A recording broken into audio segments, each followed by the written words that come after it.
Class में जब पढ़ाए थे तब हमने आप लोगों को कुछ क्वेश्चन आंसर के बारे में चर्चा किए थे। तो ये चर्चा करते हुए हम बोले थे जो आप लोगों को लिखने के लिए, तो हम कुछ 2-3 तो क्वेश्चन आप लोगों को लिख देंगे आज, उसका आंसर थोड़ा याद कीजिएगा समझ के, हम समझा दे रहे हैं। पहला है, what do you mean by non conventional sources of energy? What do you mean by non-conventional sources of energy? देखो, the sources which man uses occasionally and not traditionally, जो स्रोत को इंसान कभी कभार इस्तेमाल करते हैं, पारंपरिक रूप से नहीं, हाँ, उसी को बोला जाता है non conventional sources of energy. तो क्या हुआ answer? The sources which man uses occasionally and not traditionally are called non-conventional sources of energy. इसका एग्जाम्पल दो दिया गया है, solar energy and geothermal energy. क्या क्या दिया है? Solar energy and geothermal energy. समझ में आया? अब देखो दूसरा question, do you think we should conserve the sources of energy? क्या हम लोग को एनर्जी का जो स्रोत को थोड़ा सा संरक्षित करना चाहिए?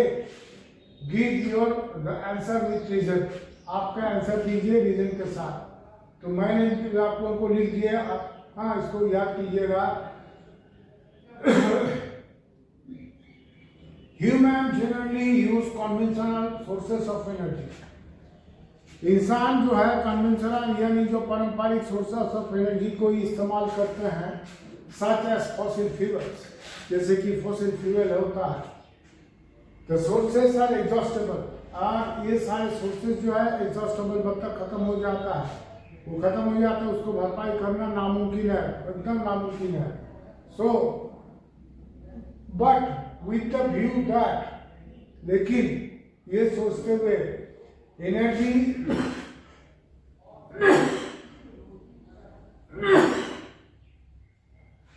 that energy is an inseparable part for development। विकास के लिए एनर्जी एक बहुत ज्यादा जरूरी हिस्सा है। We should use these sources in sustainable manner। हम लोग को इसको सस्टेनेबल मैनर की तरह इस्तेमाल करना चाहिए। समझ में आया? ये देखो हम लिखे हैं, इसमें साफ सुथरा लिख दिया है, इसको आप लोग याद कीजिएगा। मैं तीसरा क्वेश्चन लिख दे रहा हूँ, इसका भी आप लोग आंसर कीजिए, आंसर भी लिख दे रहा हूँ और आप लोग याद कीजिएगा। हम दूसरा अभी दूसरा वीडियो बना रहे हैं।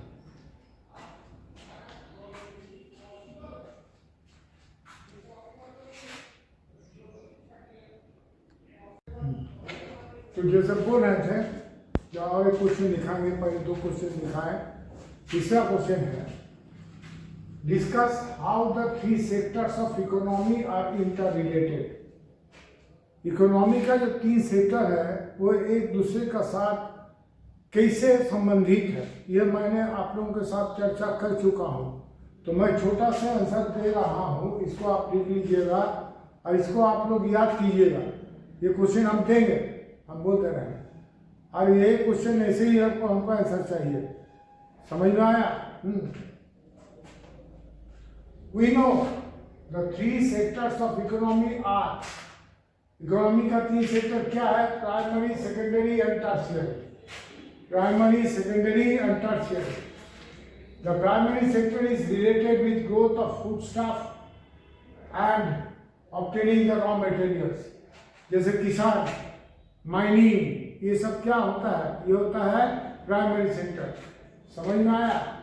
The secondary sector uses these raw materials to manufacture finished goods which can be used in our day-to-day life।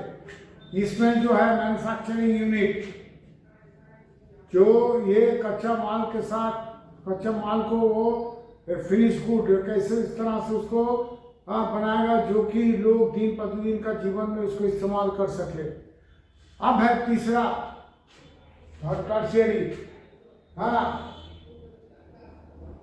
Tertiary sector involves services so that the finished goods may reach the consumer.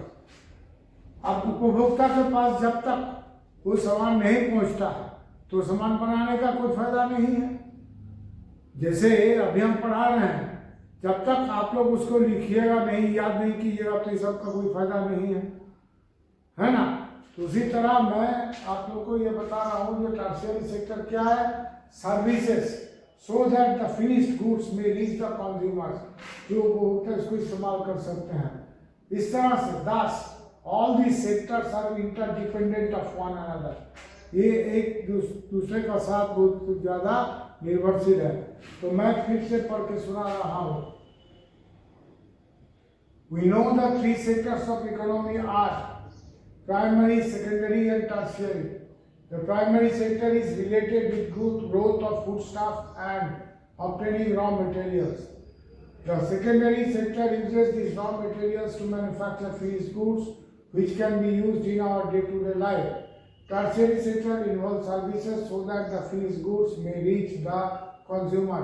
Thus, all these sectors are interdependent on one another. तो ये 3 question मैंने लिखाया, इसको याद कीजिएगा। कल मैं आप लोगों को पूछूंगा जब पढ़ाएंगे सिस्को एपेक्स में, तब आप लोगों को और हम आगे बढ़ाएंगे।